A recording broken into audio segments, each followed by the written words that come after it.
This is the FR4 plate. Now let's start to cut. We are cutting the shape according to drawings. Still cutting automatically.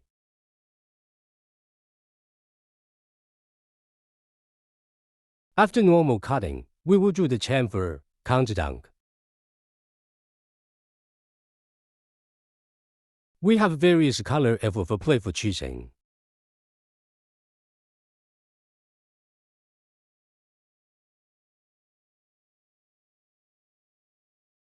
These are the custom parts for customers.